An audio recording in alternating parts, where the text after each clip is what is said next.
In the third and final mandatory minicamp practice, the Detroit Lions put the offense through intense situational pressure to try and see if they could overcome adversity. The results of the drills, though, have some people wondering if whether or not this should be taken as a good sign or a cause for concern. We're going to start talking about it in this episode. Stay tuned. What are we? What makes us what we are and what we're going to be? It's grit. It's what we started with last year, guys. Doesn't matter if you have one ass cheek and 3 toes. I will beat your ass. Can definitely compete with the big dogs. 10-5 end zone touchdown Detroit Lions. You guys are unbelievable, man.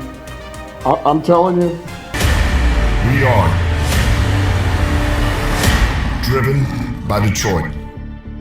Hello, all Lions fans, and welcome on back to yet another episode of MCM Motor City Mania. I'm your host, David T. Pike, and with that being said, we're diving on in. So here's the thing, folks. We're going to be talking about the final day of mandatory minicamp practices as the observations are starting to come out. The observations that I'm referring to are coming from John Macaroon. I hopefully pronounced that name correctly. If not, I do apologize, but I just saw the observations. They were released about, maybe 40-some minutes ago, whatever the case was. But as we already knew from the media session earlier today, Dan Campbell said that specifically he wanted to go over situational drills. He wanted to put the offense in pressurized situations. He wanted to see how the team was going to react, how the team was going to, get through these situations where they're down by a touchdown, they have to try and score points, whatever the case might be. And as we saw, if you take a look at the observations, the Lions offense, well, let's just put it for what it is. The Lions offense didn't meet the challenge. The Lions offense didn't overcome the situational, pressure that they were put into. Now, the question that one has to ask when we go through these observations is whether or not the situational pressure itself was too much, or if there was something wrong with the players, or, on the other hand, was it possible that the defense was just playing that much better, that good? Here's the way I look at it. Because from the observations that were put into the report, there I think were 2 or 3 times where the first team offense got a chance to go out there and trying to get something done. And then the second team offense got 2 chances, but they didn't finish their second rep because either they ran out of time, weather, whatever the case might be. I don't know. It wasn't explained in the observation. But I can tell you this. Based upon each observation that was given for each one of the drills that was done for the first team and the second team offense, there were a couple of things I noticed right away. We're going to talk about the offense first and foremost, and then we'll focus on the defense in a little bit.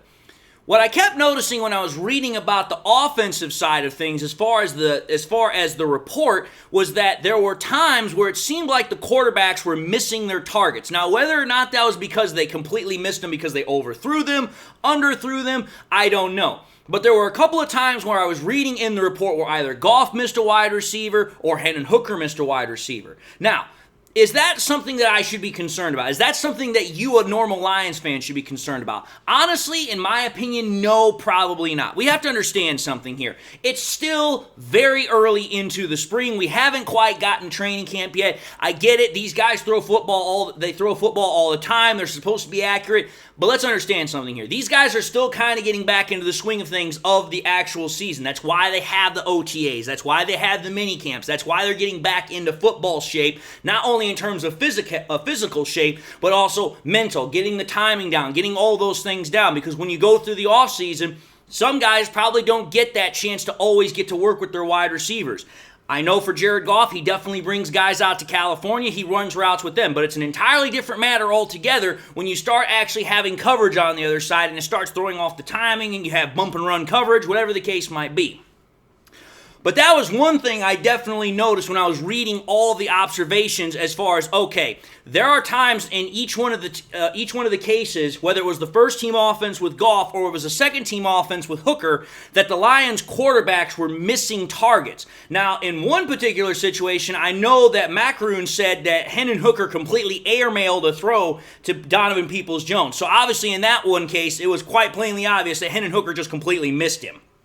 But other times, it wasn't described as far as how much the throw was missed by. There were a couple of times, however, now that we can focus off of the offense as far as how they were not able to convert, how they were not able to score one single time in any of the drills that they ran in these situational, pressurized drills, let's take a look at this and go from the side of the defense here. The way I kind of look at the defense, at least in this situation, is this. The defense itself showed something to me today as far as the report is concerned that I'm very, very encouraged with. And that is that, listen, the reports we've been hearing about Terry and Arnold, the reports that we have heard about this revamped secondary with Enos Rakestraw, Amik Robertson, and Carlton Davis, it's not just fluff. It's not just a fluff piece. I understand that there are still going to be people out there going to be like, listen, David, they're still only practicing in pajamas. It's shorts and a freaking jersey. We're not in pads yet. So you still have to take this with a grain of salt. And I agree. You have to take it with a grain of salt. But let's understand something here. Whether you're in pads or not, the ability to put hands on an opposing wide receiver in bump and run coverage, being tight in coverage, that is regardless of whether or not you have pads on or not. Because let's be fair and honest, I'm not going to be tackling the wide receiver before I get the ball because, hey, that's going to be a DPI or a holding, whatever the case might be. So let's just call it for what it is. The pads aren't on yet, okay? That does factor in a little bit. But again, we are talking about these guys going back and forth with each other, which is the cornerbacks and the wide receivers. So these 7-on-7 or whatever kind of drills they're running, this is still pretty damn close to what we're going to see on a normal basis. Now again, I understand also, like I was talking about with the offense, the quarterbacks and wide receivers, they might still be trying to work some stuff out here. I don't know. But I will say this. If what I'm hearing about how Amik Robertson is a very feisty, competitive guy, he's constantly getting his hands into the wide receiver's chest, constantly punching out balls, making it very difficult to get completions. Terry and Arnold has already picked off Jared Goff a couple of times in practice. He's already batted away a couple of balls in practice. And we're hearing all these different reports about how these cornerbacks are really making life a living hell for these wide receivers at times, and also for the quarterbacks. That's very freaking encouraging. And I'm going to tell you this right now. I would much rather want to hear reports about how the cornerbacks are making life difficult for Jared Goff and the wide receivers and whoever else is thrown, whether it's, Nate Sudfeld, Hendon Hooker, I don't care, rather than hearing our quarterbacks and wide receivers are just completely destroying them in practice. I would much rather hear that aspect rather than the offense winning, because let's understand this. I already know the offense is in a good place because we've heard similar reports the last couple of years that, hey, you know what? The offense was a little bit slow today. Maybe the offense was having a hard time completing passes. It looked like their rhythm was off, whatever the case might be. But we've all seen in 2023 and in 2022, the offense was just fine. And again, 2022 to 2023, the offense improved. So as far as I'm concerned, I'm not worried about the offense's inability to score in these drills. It's supposed to be difficult for the offense to score. That's why it's called a pressurized drill. That's why it's putting the offense through the rigors of trying to get the drill on their side of things, because you're putting the offense in a very tight spot. It's going to be difficult. Now, whether or not you convert the drill or not, that definitely is important. But more than anything, I think what Dan Campbell is trying to do is be like, hey, we want to get you guys used to these situations so that way, hey, when we're out on the field and it's actually game time, this is not a new situation for you guys. You guys have already been through it. You're not going to get pressured. You're not going to get panicked. Hey, we're ready to rock. We're ready to roll. It's not the first time you've been doing this rodeo. So for me, I think more than anything, it was to give the players an experience, kind of get them back into that mindset, kind of get them back into that rhythm, rather than whether or not they converted the drill or not. Hey, you convert the drill, that's just an added cherry on top. But getting them inside of that situational drill, that pressure that they're put into, I think was more important than anything else. And I also think, again, the Lions recognize that this is a completely revamped secondary. They want to put that secondary through as much rigors as the offense is going through right now, because they want to be like, okay, we need to know if this secondary can hold up. We need to know if it can hold up from a physical standpoint, so that way we know we don't need to get more people for depth. We also need to know if it can hold up in terms of the types of players and the types of teams that we're going to be facing this year, because let's be fair and honest here, the Lions, they got a pretty stacked schedule when it comes to different quarterbacks and wide receiver tandems that they're going to be going up against. So this cornerback room has got to be able to play at a high level, and I think if they can hold off Jameson Williams, Amon-Ra St. Brown, Sam Laporta, and Jared Goff and make life for them a little bit of hell in practice, that is a very good sign. But let's also put this just as one little more caveat here.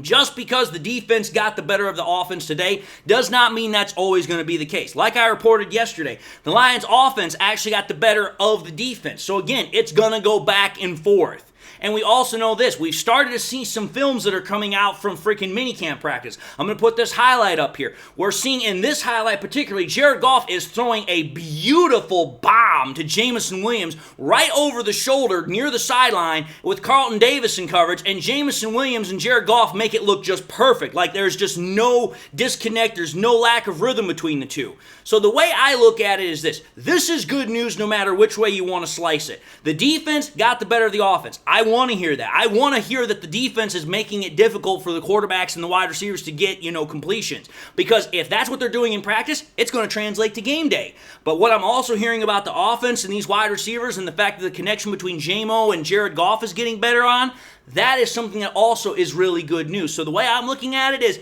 listen, there's no reason to be concerned. There's no reason to worry. It's still very early in the spring. It's still very early in the offseason. We've still got all of training camp. We've still got all of preseason to go. So just because you might be hearing reports about the offense not doing particularly well, don't worry about it. We got plenty of more practices. We got plenty of more time. The offense will be just fine. I want to keep hearing the defense getting the better of the offense. That's the news I want to hear. That is what makes me happy, because we all know it's going to be the defense which is going to be the make or break point for this team this year getting to and winning a Super Bowl. We already know the offense can do it. We need to see the defense do it. So the more I hear these reports that the defense is doing its job, the more happy I get, and you should too.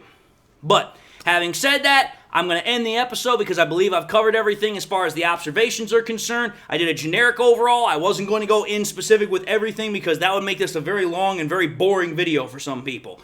But having said that, I'm going to end the episode and say thank you all for watching yet another episode of MCM, Motor City Mania. If you like what you saw, by all means, I highly encourage you all to watch the next episode. Also encourage you all to do one of these three things. Like, comment, and subscribe to the channel.